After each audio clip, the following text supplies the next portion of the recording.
ओम नमः शिवाय। मैं हूं एस्ट्रोलॉजर के सिन्हा और एस्ट्रो तक पर जुड़े हुए सभी दर्शकों का बहुत बहुत स्वागत है।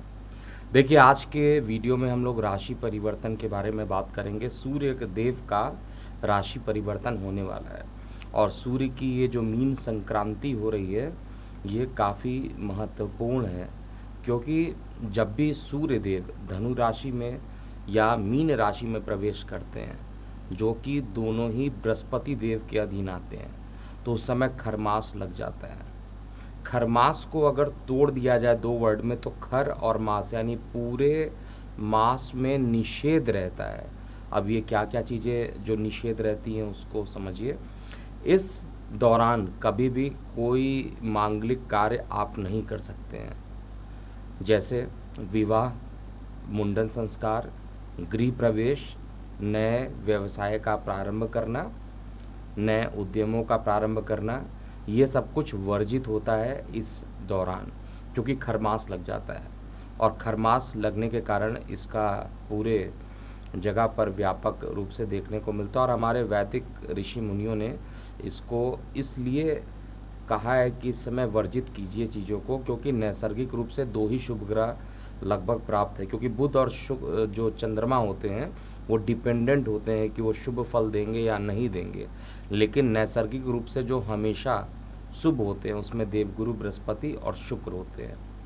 अगर बुध अच्छे ग्रहों के साथ बैठेगा तो उसको शुभ माना जाता है। अगर खराब ग्रहों के साथ बैठता है बुध देवता, तो इसका मतलब है कि वो अशुभ परिणाम देंगे। चंद्रमा जब 50% से ज़्यादा ब्राइट होते हैं तो उस समय उनको शुभ माना जाता है, लेकिन बृहस्पति देव और शुक्र देव तो हमेशा शुभ माने जाते हैं। बृहस्पति अगर अस्त हो जाए, शुक्र अगर अस्त हो जाए, तो इसको एक वर्ड में ज्योतिष में कहा जाता है तारा अस्त हो गया। और अगर तारा अस्त हो जाता है तो उस कंडीशन में कोई भी शुभ काम नहीं किया जा सकता है। एक तो कंडीशन ये बनती है। दूसरी कंडीशन बनती है कि बृहस्पति देव जिस राशि में जाते हैं वहाँ के राशि स्वामियों को पीड़ा पहुँचती है। तो नैसर्गिक रूप से बृहस्पति देव शुभ ग्रह है, और जब गोचर में सूर्य देव बृहस्पति की इन दो राशियों पर पहुंचेंगे तो बृहस्पति देव को कष्ट होता है। और इस कष्ट के कारण नैसर्गिक रूप से जो कि शुभ ग्रह माने जाते हैं, अगर वो कष्ट में रहेंगे तो उस समय किसी भी प्रकार का शुभ कार्य नहीं किया जा सकता। ये जनरल लॉजिक है वैदिक ज्योतिष के अनुसार। अब हम समझते हैं कि ये राशि परिवर्तन प्रत्येक लग्न वाले जातकों पर कैसा रहेगा। उसको हम लोग 1 to 1 मेष से लेकर मीन लग्न वाले जातकों के बारे में समझेंगे। तो प्रारंभ करते हैं मेष लग्न वाले जातकों से। तो आइए हम प्रारंभ करते हैं मेष लग्न से। देखिए, मेष लग्न में सूर्य को कौन सा स्थान दिया गया? सूर्य को पंचम त्रिकोण का दिया गया है, अति शुभ अति योग कारक। मेष लग्न में जहाँ कहाँ पर रहे हैं? द्वादश स्थान पर। द्वादश स्थान पर राहु से पीड़ित भी रहेंगे, राहु इनको ग्रसित भी करेंगे। एक ग्रहण आपको ये होली के दिन आपको दिखाई देगा 25 मार्च को, और दूसरा ग्रहण 8 अप्रैल को आपको दिखाई देगा। सूर्य चंद्रमा दोनों ही ग्रसित रहने वाले हैं, और इस पर भी आपको सेपरेट वीडियो इस चैनल के माध्यम से आपको मिलेगा। सूर्य द्वादश भाव में रहेंगे। द्वादश भाव में सूर्य जब भी जाएंगे तो किसको लेके द्वादश भाव में जा रहे हैं? आपके धन, आपके शिक्षा को लेकर ये विदेश जा रहे हैं, खर्च के स्थान पे जा रहे हैं। आपके संतान के खर्च को लेकर विदेश जा रहे हैं। आपके संतान की किसी प्रकार की शिक्षा है तो उस पर अकस्मात खर्च आपका आ सकता है, और कुछ ना कुछ खर्च अभी लगा रहने वाला है। अब किसी भी प्रकार की बात किया जाए, खर्च इस समय ज़्यादा रहेगा। इनकम आपकी रेगुलर बनी रहेगी, लेकिन खर्च और ट्रैवलिंग बहुत ज़्यादा होने वाला है जितने भी मेष लग्न वाले जातक हैं। इसलिए सबसे पहला चीज़ तो आपको अपना टाइम टेबल बनाना चाहिए फाइनेंसेस को मेंटेन करने के लिए। किसी भी प्रकार के नए खर्च अकस्मात आए तो उससे किस तरीके से निपटना चाहिए, इसकी प्लानिंग आपको करके चलना चाहिए। इस समय त्वचा संबंधित विकार जो है अकस्मात और बढ़ सकते हैं, और साथ में राहु के साथ सूर्य रहेंगे तो गोचर में ये स्थिति जो है एक प्रकार से टूर एंड ट्रैवल के लिए बहुत ही अच्छा है। इसलिए मैं बार बार बोल रहा हूँ कि खर्च खर्च और खर्च बहुत ज़्यादा होना है। इसके कारण चाहे वो शिक्षा, अगर आप विद्यार्थी हैं तो आपकी शिक्षा पर खर्च होगा, अगर आप टूर एंड ट्रैवल के लिए जाना चाहते हैं, परिवार के साथ जाना चाहते हैं, तो उसके लिए भी एक लंबा खर्च मुझे यहाँ पर स्पष्ट रूप से दिख रहा है, जो भी मेष लग्न वाले जातक हैं। मेष लग्न में अभी भी जातकों को आपका जो मंगल है वो मीन राशि से एक मतलब कुंभ राशि में पहुंच जाएंगे। मकर में चल रहे थे, अपने उच्च राशि में चल रहे थे और दिशा बली थे, तो उस समय मंगल का रिजल्ट अच्छा था। अब ये इनकम में चले जाएंगे, इनकम में मंगल का जाना आपके लिए शुभ है, उसको हम लोग मंगल की संक्रांति को समझेंगे। फिलहाल सूर्य की संक्रांति आपके लिए खर्च को बढ़ाने वाला और परिवार के साथ इंजॉयमेंट को भी बढ़ाने वाला है। लीगल मामलों में आपको सफलता मिलेगी। हर तरीके से राशि परिवर्तन, खर्च को छोड़ दिया जाए तो आपके लिए अच्छा है। और खर्च को मेंटेन करने के लिए मैं बता चुका हूँ, एक आपको अपना उपाय करना है और दूसरा आपको बजरंग बाण का पाठ करना है, जिससे कि कोई परेशानी उत्पन्न ना हो। अब हम दूसरे लग्न की बात करते हैं। वृषभ लग्न वाले जातकों के लिए ये राशि परिवर्तन कैसा रहने वाला है। देखिए, वृषभ लग्न वाले जातकों के लिए आपका जो लग्नेश है वो अभी दशम भाव में पहुंच गया है, दशम भाव में है, लेकिन उच्च अभिलाषी है, क्योंकि 26 मार्च को ये अपने मीन राशि में पहुंच जाएंगे, अपने उच्च राशि में पहुंचेंगे, इनकम भाव में पहुंचेंगे। तब जाकर आपको पूरे तरीके से जो परेशानियां चल रही थी वो खत्म होंगी। किसी भी प्रकार का डिसीज़न इस समय लेना आपके लिए जो है, किसी गाइडेंस को लेकर किसी बड़े का राय लेने के बाद ही आप किसी चीज़ को कर सकते हैं, नहीं तो अभी व्याकुलता ज़्यादा रहेगी। किसी भी काम को करें ना करें, इसमें थोड़ा सा डाइसी रहेगा। रिजल्ट को लेने में थोड़ा सा आपको संकोच सा दिखाई देगा, या कहा जाए असंतोषजनक व्यवहार आपका हो सकता है डिसीजन को लेकर। और विशेष रूप से अगर आप लैंड से रिलेटेड कोई काम को देख रहे हैं तो उसमें ज़्यादा परेशानी हो सकती है। लेकिन ये सूर्य का राशि परिवर्तन क्योंकि आपके पहुंच रहा है इनकम भाव में, इनकम भाव में सूर्य को बहुत ज़्यादा दुख नहीं पहुंचता है। एकादश भाव वैसे ही सूर्य के लिए या किसी भी ग्रह के लिए कोई दोष नहीं लगाता है। अब सूर्य देवता नैसर्गिक रूप से तो शत्रु हैं, लेकिन तात्कालिक रूप से ये मित्र रहेंगे। 26 मार्च तक का जो टाइम रहेगा, इसमें आपके सुख को बढ़ाने वाले हैं। भूमि, वाहन, मकान से संबंधित किसी भी प्रकार का काम अगर करना चाहते हैं तो उसमें आपको लाभ मिलता हुआ मुझे दिखाई दे रहा। तो हर तरीके से कहा जाए 26 मार्च तक का टाइम में अगर कोई भी डिसीजन लेना चाहते हैं तो किसी योग्य व्यक्ति से आप सलाह लेने के बाद कार्य को कर सकते हैं। उसके बाद आपका लग्नेश खुद सूर्य के साथ जाएगा और वो वहाँ पर अस्त भी होंगे। जब लग्नेश अस्त होगा तो शुक्र का बीज मंत्र ज़्यादा करना पड़ेगा, क्योंकि शुक्र की एनर्जी आपके पास पूरे तरीके से नहीं पहुँचेगी। और शुक्र आपके लग्नेश है तो शुक्र का जो बीज मंत्र होता है ओम द्रांग द्रिंग द्रोंगचा शुक्राय नमः का आपको जाप करना चाहिए, जिससे किसी प्रकार की कोई परेशानी ना हो। इसके अलावा संतान पक्ष से किसी प्रकार की निराशा हो सकती है, मानसिक परेशानी या संतान को किसी प्रकार का कष्ट होना अभी भी केतु के गोचर के कारण हो रहा है। सूर्य ग्रसित होंगे तो ग्रहण के दौरान आपको सूर्य का बीज मंत्र करते हुए चलना चाहिए और सूर्य देवता नहीं तो गायत्री मंत्र का जाप करना चाहिए। इसके अलावा चंद्रमा भी ग्रसित होंगे। चंद्रमा का ग्रसित होना हालांकि आपके छोटे भाई बहनों के लिए थोड़ा परेशानी वाला रहेगा, लेकिन आपके लिए ओवरऑल रिजल्ट अच्छा रहेगा। तो शुक्र का बीज मंत्र अभी से भी करते रहिए, जिससे कोई परेशानी ना हो। अब हम अगले लग्न की बात करते हैं। मिथुन लग्न वाले जातकों के लिए क्या परिणाम होने वाला है। देखिए, मिथुन लग्न की बात किया जाए तो सूर्य दशम भाव में जा रहे हैं आपके लग्न के सापेक्ष में। दशम भाव का जो सूर्य होता है निश्चित रूप से दिशा बली माना जाता है, और अगर ये दिशा बली हैं तो रिजल्ट ये कैसा देंगे, किस डिपार्टमेंट को ये लेकर चलना है, मान, पद और प्रतिष्ठा को लेकर चलना है। ग्रसित भी होंगे तो मान पद प्रतिष्ठा में थोड़ी सी आंच आने की संभावना भी है। इसलिए मैं पर्सनली आपको ये सलाह देना चाहूँगा कि किसी भी प्रकार का रिस्की काम इस समय जो भी मिथुन लग्न वाले जातक हैं उनको किसी भी प्रकार का रिस्की काम करना इस समय भारी पड़ सकता है। किसी मित्र या रिश्तेदारों के कारण आपके मान पद प्रतिष्ठा में कोई परेशानी आ सकती है। कॉन्फिडेंस लेवल इस समय आपका काम को लेकर तो ज़्यादा रहेगा, लेकिन किसी के डिपेंडेंसी पर, मतलब किसी पर अगर आप डिपेंडेंट हो जाते हैं तो थोड़ी सी परेशानी रहेगी। माता के स्वास्थ्य को लेकर थोड़ी परेशानी भी मिथुन लग्न में दिखाई दे रही है, लेकिन ओवरऑल दशम भाव का सूर्य क्योंकि दिशा बली होता है, रिजल्ट अच्छा देगा। और रिजल्ट अच्छा देगा किस चीज़ को लेकर, जब ये ग्रहण खत्म हो जाएगा सूर्य का तब जाकर ये अच्छा रिजल्ट देंगे। सूर्य राहु की ये युति जो है आपके कर्म स्थान पे जो राजनीति चल रही थी उससे आपको फ़ायदा होगा।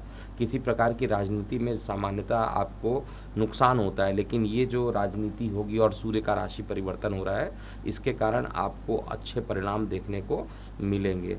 कार्य व्यवसाय को लेकर मुझे किसी भी प्रकार का डाउट नहीं है। फाइनेंस और करियर आपका ठीक चलेगा।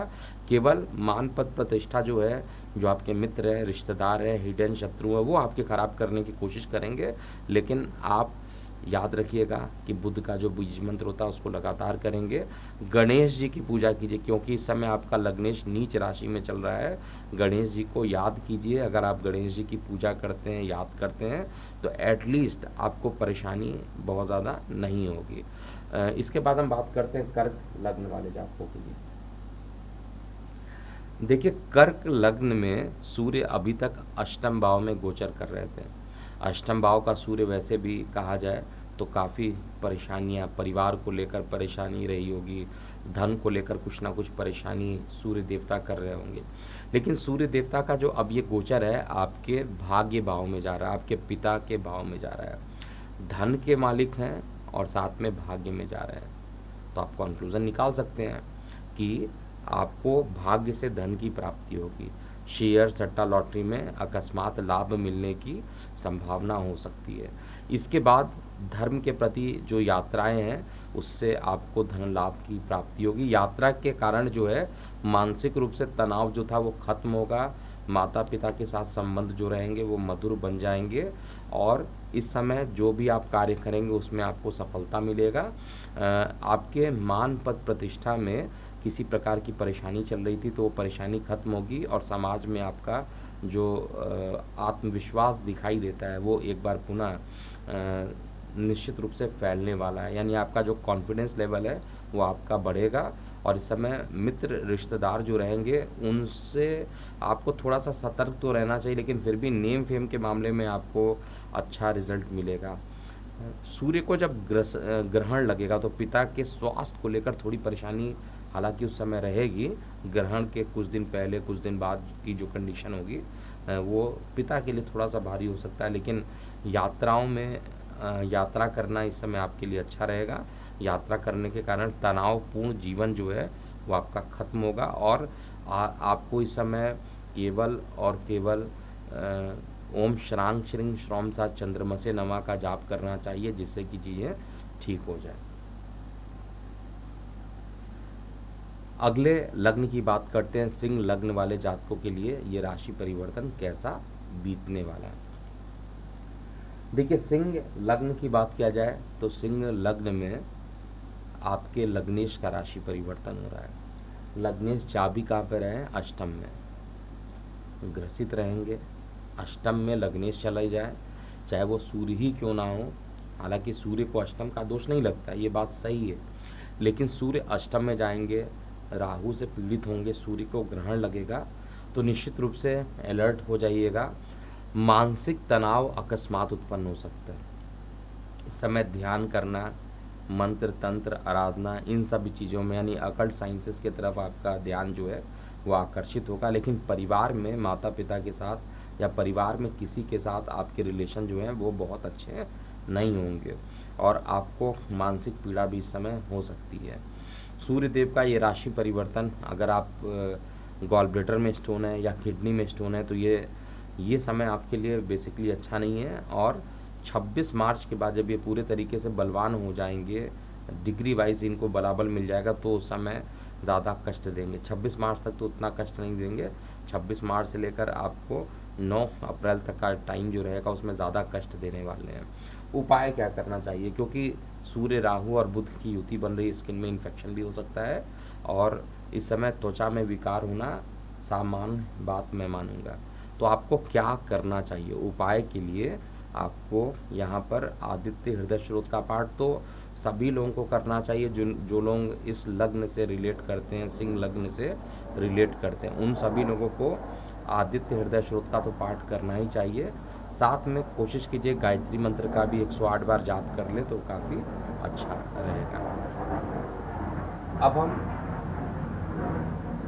बात करेंगे कन्या लग्न वाले जातकों के लिए सूर्य का राशि परिवर्तन कैसा रिजल्ट देने वाला है। देखिए, सूर्य देवता को जो डिपार्टमेंट मिला गया है वो मारक डिपार्टमेंट मिला गया, 12th हाउस।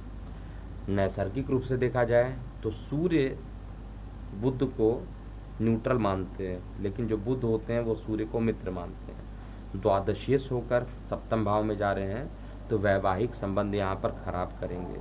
विवाह को लेकर बहुत अच्छे रिलेशन नहीं रहेंगे। अगर आपके प्रेम प्रसंग चल रहे हैं तो उसको लेकर भी किसी प्रकार का डिस्प्यूट हो सकता है। दैनिक रोजगार में कुछ कठिनाई की संभावना बढ़ सकती है। सूर्य ग्रसित भी होंगे, इस कारण से भी थोड़े पार्टनरशिप में अगर कोई आप बिजनेस कर रहे हैं, किसी प्रकार का आप साथ में काम कर रहे हैं, आपके कलीग्स हैं, उनके साथ किसी बात को लेकर मतभेद भी होता हुआ स्पष्ट रूप से मुझे दिखाई दे रहा है। तो सूर्य का ये जो राशि परिवर्तन है वो बहुत अच्छा नहीं है कन्या लग्न वाले जातकों के लिए। और कन्या लग्न वाले जातकों के लिए मैं हमेशा से यही बात बोला हूँ कि 1 मई तक का आपको वेट करना पड़ेगा। 1 मई के बाद बहुत सारी कंडीशन आपके फेवर में आ जाएगी। 1 मई तक आपको एक तो अपने लग्नेश का यानी बुध का बीज मंत्र कीजिए, गणेश जी की आराधना कीजिए जिससे कि कोई परेशानी ना हो। इस समय मानसिक रूप से अगर कोई परेशानी होती है तो आपको पीपल के पेड़ के नीचे अगर आप जल चढ़ाते हैं प्रत्येक दिन तो उससे राहत आपको मिलेगी। अब हम अगले लग्न की बात करते हैं। तुला लग्न वाले जातकों के लिए ये पूरा राशि परिवर्तन कैसा बीतेगा। देखिए, तुला लग्न वाले जातकों के लिए अगर बात किया जाए तो सूर्य देवता आपको जो डिपार्टमेंट मिला है, इनकम का डिपार्टमेंट मिला है और ये 6वें भाव में बैठेंगे, जिसको रोग ऋण शत्रु का भाव कहते हैं। अपने ही जिस पोजीशन पे बैठे हैं वहाँ से 6वें भाव के मालिक हो गए। तो 6वें से 6वें होने के कारण जो है यहाँ पर न्यायिक मामलों में कुछ सफलता आपको मिलेगी, लेकिन खर्च इस समय बहुत ज़्यादा होगा। इनकम कम होगा, खर्च ज़्यादा होगा। फाइनेंशियल रूप से देखा जाए तो आपकी कंडीशन बहुत अच्छी नहीं रहने वाली है। त्वचा संबंधित विकार होना, न्यूरो की प्रॉब्लम बढ़ जाना, मानसिक तनाव का बढ़ना, ये सब कुछ अभी भी रहने वाला है।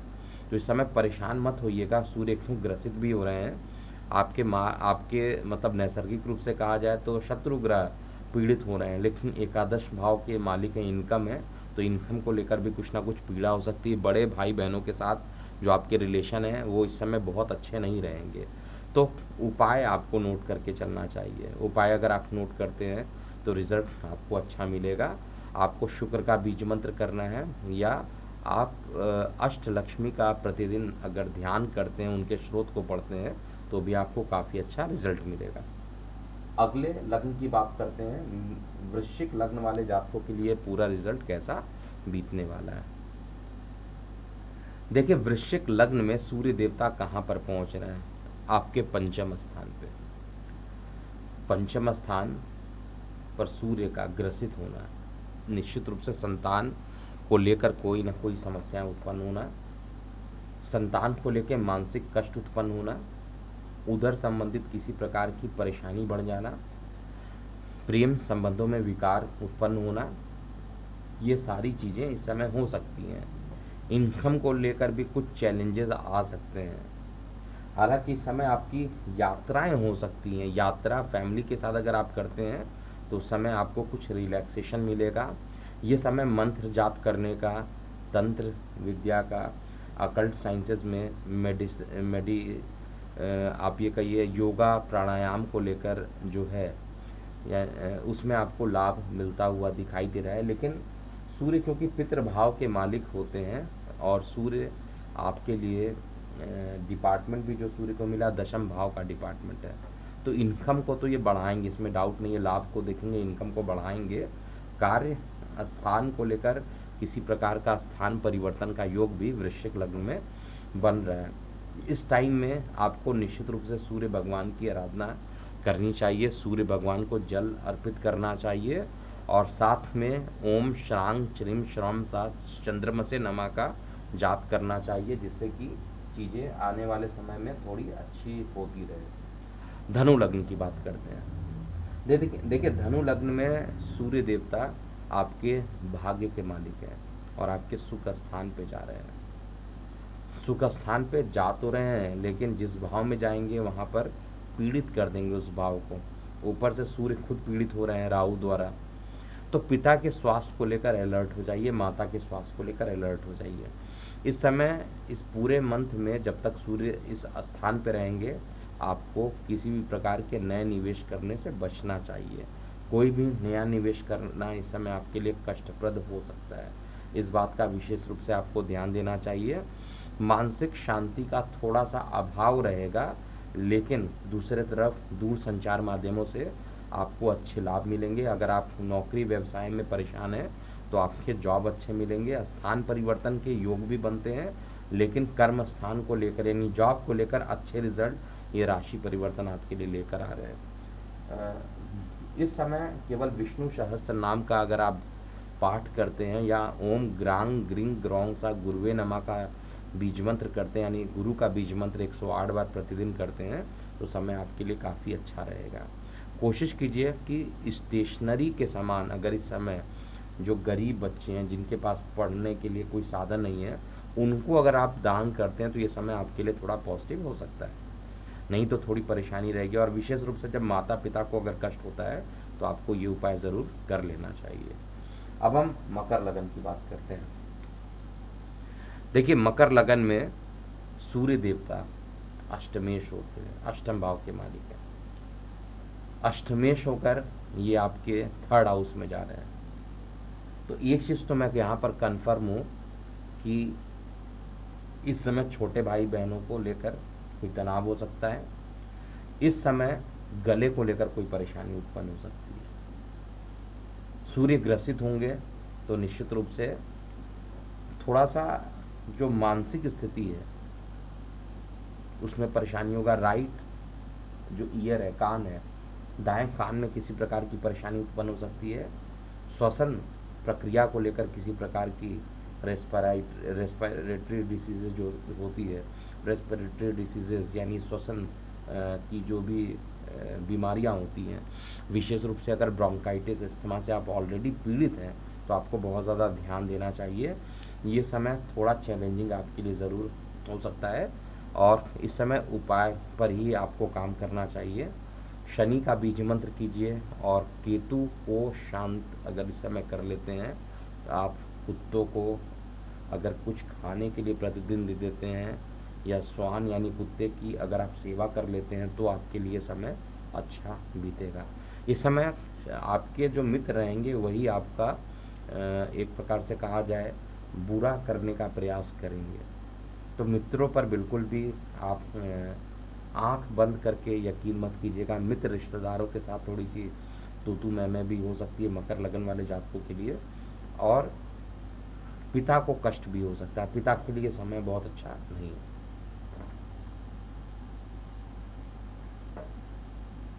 अब हम बात करेंगे कुंभ लग्न वाले जातकों के लिए सूर्य का राशि परिवर्तन कैसा रहने वाला है। देखिए सूर्य डिपार्टमेंट क्या मिला है, सप्तम भाव, बहुत ही खराब डिपार्टमेंट, मारक, और सप्तम भाव के मालिक होकर ये द्वितीय भाव में जा रहे हैं, जो कि आंख का पोजीशन है। सूर्य पीड़ित रहेंगे, हड्डियों में दर्द अकस्मात बढ़ जाना, आंखों की रोशनी से संबंधित किसी प्रकार की शिकायत करना, परिवार में विवाद होना, धन में कमी होना, ये सभी चीज़ें जो है इस समय आपको ज़्यादा परेशान करेगी, और ऊपर से स्ट्रेस लेवल का बढ़ जाना। देखिए जो सत्य है मैं वही बता रहा हूँ, मीठी मीठी बातें करके और अच्छे प्रेडिक्शन देकर बता देना। उससे अच्छा आप सत्य बताइए। कोई परेशानी है तो उसका कम से कम सॉल्यूशन निकाला जा सकता है। अगर समय अच्छा बीतता है तो कोई दिक्कत नहीं है, लेकिन गोचर में सूर्य का द्वितीय भाव में बैठना, मारक ग्रह अगर द्वितीय भाव में बैठेंगे तो परेशानी तो उत्पन्न होगी, परिवार को लेकर परेशानी उत्पन्न होगी, धन नुकसान होने की संभावना भी यहाँ पर ज़्यादा हो सकती है। राहु क्योंकि सूर्य को ग्रसित करेंगे तो पार्टनरशिप में भी विवाद होगा। हर तरीके से राशि परिवर्तन आपके लिए अनुकूल नहीं है। अनुकूल नहीं है तो उपाय कीजिए, शनि का बीज मंत्र कीजिए और शुक्र का प्रतिदिन 108 बार बीज मंत्र करना अब आपके लिए कंपलसरी हो गया अगले 1 महीने के लिए। अंतिम लग्न की बात करते हैं और मीन लग्न वाले जातकों के लिए समय कैसा बीतेगा। देखिए, मीन लग्न में सूर्य देवता को षष्ठेश बनाया गया है, 6वें घर का मालिक है और खुद लग्न में आकर बैठ रहे हैं, तो आपको मानसिक पीड़ा जरूर इस समय रहेगी। पिता को लेकर कष्ट हो सकता है, कुछ ना कुछ जो निगेटिव विचार आएंगे वो आपको काफ़ी परेशान करेंगे। इस समय जीवन साथी के साथ भी विवाद होना, पार्टनरशिप में कुछ अच्छा नहीं होना, ये समय रियली कहा जाए तो बहुत अच्छा नहीं है। लगभग सभी लग्न में इसका निगेटिव प्रभाव देखने को मिलेगा। समय अच्छा नहीं है, इसलिए रेड अलर्ट भी मैं बोल रहा हूँ। ये पूरे जो समय है मार्च अप्रैल का, थोड़ा सा अलर्ट रहिए और इस समय कोई भी नया डिसीजन मत लीजिएगा। कोई भी नया काम करना हो तो कम से कम आपको इस समय 1 महीने तक के लिए आपको टाल देना चाहिए। सरकारी जॉब करते हैं तो उसमें भी किसी बात को लेकर कष्ट हो सकता है। आपके ऊपर लीगल केसेस चल रहे हैं, मीन लग्न के हैं, तो ये परेशानी और बढ़ सकती है। इस समय केवल और केवल जो रक्षा करने वाले हैं वो बृहस्पति देव हैं, तो विष्णु सहस्त्रनाम कीजिए, समय आपके लिए अनुकूल होगा। तो ये था पूरा मेष से लेकर मीन लग्न वाले जातकों के लिए कैसा बीतेगा आगामी आने वाला पूरा 1 महीना सूर्य की संक्रांति के कारण। तो अभी के लिए इतना। मैं हूँ एस्ट्रोलॉजर के.एम. सिन्हा। ओम नमः शिवाय। एस्ट्रो तक ऐप पर आपको मिलेगा भविष्य से जुड़े हर सवाल का जवाब। डाउनलोड कीजिए एस्ट्रो तक ऐप और चुटकी में जुड़िए इंडिया के बेस्ट एस्ट्रोलॉजर से।